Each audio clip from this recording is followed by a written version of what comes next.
Are you thinking about making a move to Roseburg, Oregon, but not quite sure if the town is right for you? Well, in this video, I'm going to give you 8 things that might make you decide not to move here.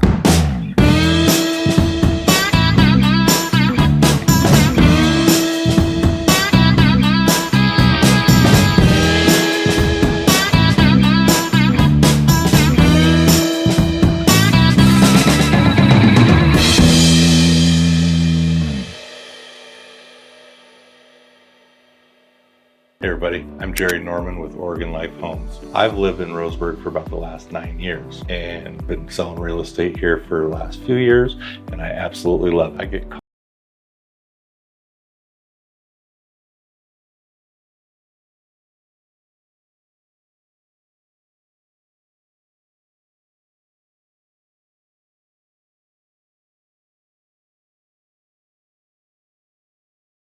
so with that, let's get on to it.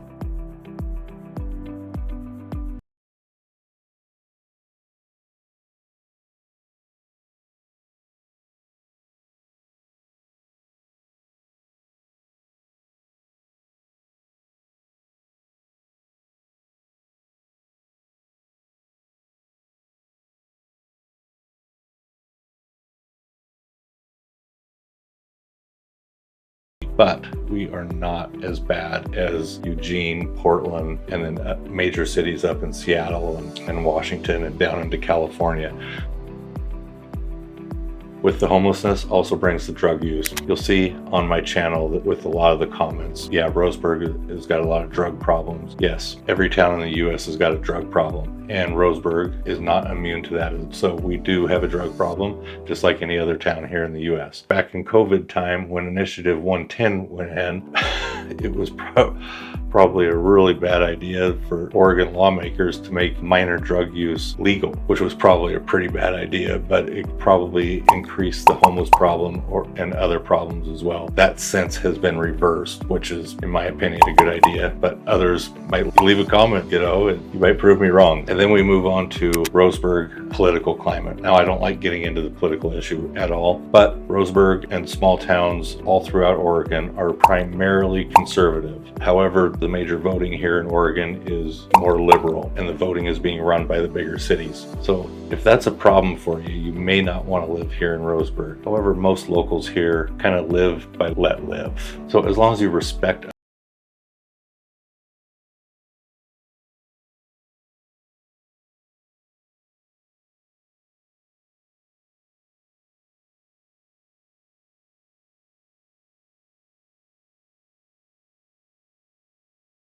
move away. But for the most part, I don't see that problem. I moved here and I love it. I welcome you to move here to Roseburg as well. Roseburg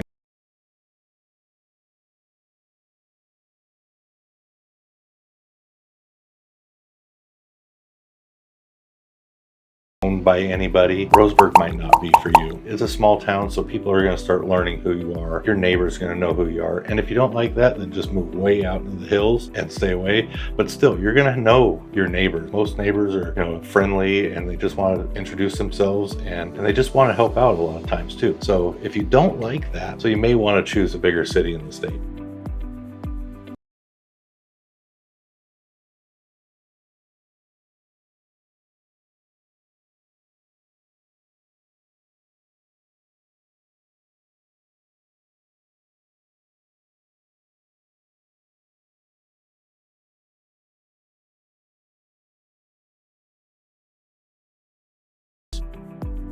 Which brings me on to number 6, forest fires. Right now we are in the middle of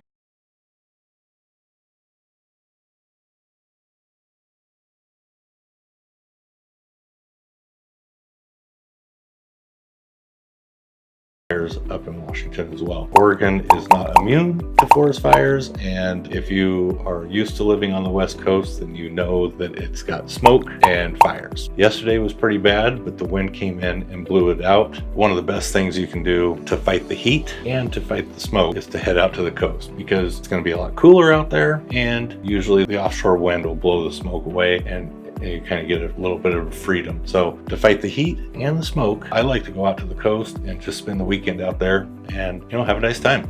So make a little mini vacation out of it. So basically the forest fires are not usually a direct threat. However, the smoke is. So